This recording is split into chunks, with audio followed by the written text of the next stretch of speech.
চারিদিকে শুধু AI AI and AI. এর সাথে এখন আমরা একটা নতুন শব্দ ইদানিং বেশি শুনছি, আর সেটা হচ্ছে এআই এজেন্ট। এখন সমস্যা কি জানেন? আপনি এআই এজেন্ট নিয়ে জানতে চান, কিন্তু যখন আপনি ইউটিউবে এআই এজেন্ট লিখে সার্চ করেন, ভিডিও দুই রকম হয়। একটা হচ্ছে এত টেকনিক্যাল যে 3 মিনিট পরে আপনার মাথা ঘুরে যায়, আরেকটা এমন বেসিক যে আপনার কাছে মনে হয় যে তেমন কিছুই শেখা হলো না। তাই আজকে এই ভিডিওটা একটু অন্যরকম। আমি ধরেই নিচ্ছি আপনি টেকনিক্যাল কেউ নন, কিন্তু এআই ব্যবহার করেন, চ্যাটজিপিটি ব্যবহার করেন, জেমিনি ব্যবহার করেন, ক্লড ব্যবহার করেন, আর আপনি জানতে চান এআই এজেন্ট এই জিনিসটা আসলে কি, এটা কিভাবে আপনার জীবনে প্রভাব ফেলবে। আজকে আমরা 3টা লেভেল একদম পানির মতো সহজভাবে বুঝবো। সেটা হচ্ছে এলএলএম, এআই ওয়ার্কফ্লো আর এআই এজেন্ট। ভিডিও শেষে আশা করি কোনো কনফিউশন থাকবে না। হাই, আপনি দেখছেন কিবিটস টেক, সাথেই থাকুন।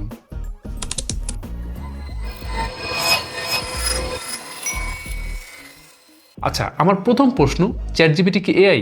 না, চ্যাটজিপিটি একটা অ্যাপ, যেমন ফেসবুক একটা অ্যাপ, জিমেল একটা অ্যাপ, কিন্তু এর ভেতরে যে আসল ইঞ্জিন কাজ করে ওটাই হচ্ছে এআই। এই ইঞ্জিনটার নাম হলো এলএলএম, মানে হচ্ছে লার্জ ল্যাঙ্গুয়েজ মডেল।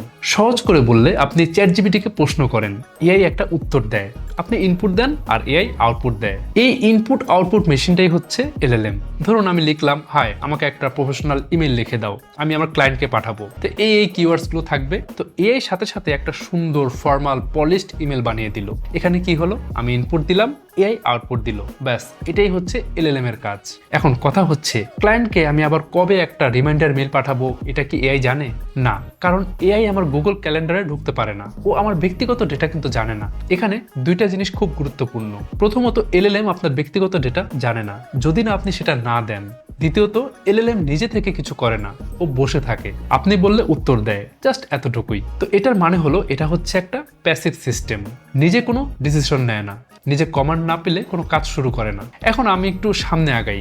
ধরেন আমি একটা সিস্টেম বানালাম, আমি এআই কে বললাম, যখন আমি কোনো পার্সোনাল ইভেন্ট জিজ্ঞেস করব, প্রথমে তুমি আমার গুগল ক্যালেন্ডার চেক করবে, তারপর অ্যান্সার দেবে। তাহলে কি হলো? লাইক আমার ক্লায়েন্টের নাম হচ্ছে মিস্টার ট্রিপল এ, আমি এআই কে জিজ্ঞেস করলাম, তুমি আমাকে বলো মিস্টার ট্রিপল এর সাথে আবার কবে মিটিং সেট করা আছে। এখন এআই যেটা করবে, ও প্রথমে ক্যালেন্ডার চেক করবে, তারপর অ্যান্সার দেবে। ঠিক এই ব্যাপারটাই হচ্ছে এআই ওয়ার্কফ্লো।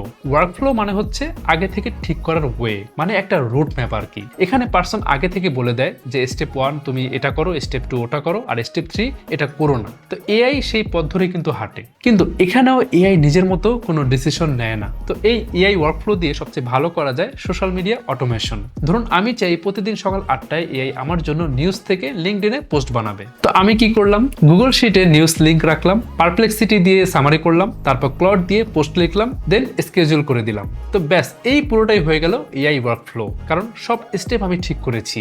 এআই নিজে কোনো কিছু কিন্তু ঠিক করেনি, তাই এখন আমরা প্যাসিভ সিস্টেমের মধ্যেই আছি। এবার আসল জায়গায় আসি। আমরা এলএলএম বুঝলাম, ওয়ার্কফ্লো বুঝলাম, এখন প্রশ্ন, এআই এজেন্ট আসলে কি? এই এজেন্ট আসলে কবে হয়?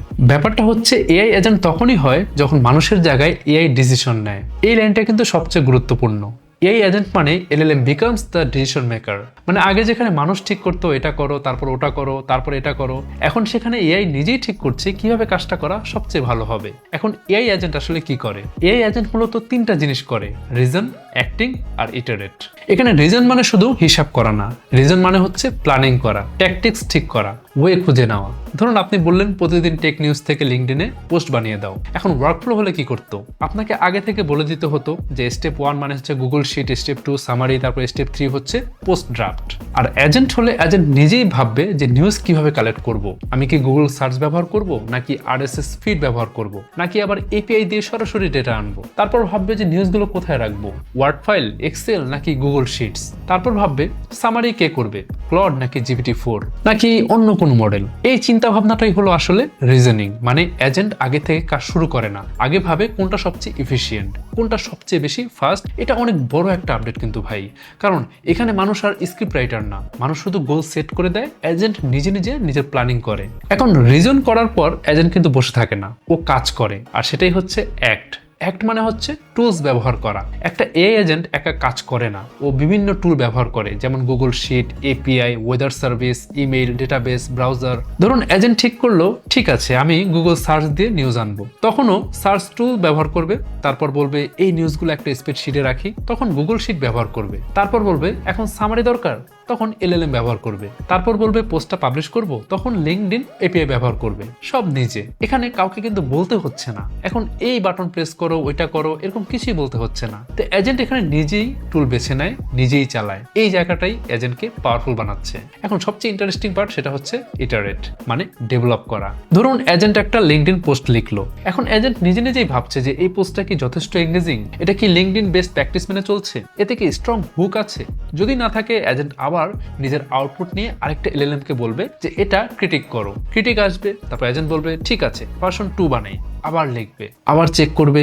এই সাইকেলটা কিন্তু চলতেই থাকবে আপনার কমান্ড বা প্রম্পট ছাড়াই। মানে আপনি যেখানে বারবার আগে প্রম্পট এডিট করতেন যে আগেটা ভালো হয় না, এটা আরেকটু বেটার করতে হবে, এখন এজেন্ট নিজেই সেটা করে। এই যে সেলফ ইমপ্রুভমেন্ট লুপ, এটাই কিন্তু এই এজেন্টের সবচেয়ে বড় পাওয়ার। যাই হোক, এখন কিন্তু অনেক পপুলার এই এজেন্ট আছে লাইক মল্টবট, পারপ্লেক্সিটি, ল্যাংচেইন, কোপাইলট এজেন্টস। তো এগুলো নিয়ে আরেকদিন কথা হবে। আশা করি আজকে আপনাদের এই এজেন্ট নিয়ে একটা কনফিউশন দূর হয়েছে। তো আজকে ভিডিও এই পর্যন্তই। তো যাওয়ার আগে আমাদের দুইটা কিউবিটসের মিনি পিসি নিয়ে কথা বলে যাই। যারা এআই মডেল ট্রেনিং নিয়ে কাজ করেন তাদের জন্য পারফেক্ট হবে এই মিনি পিসি গুলো। একটা হচ্ছে লানিয়ার 7 with AMD Ryzen 7 7840HS processor with iGPU Radeon 780M।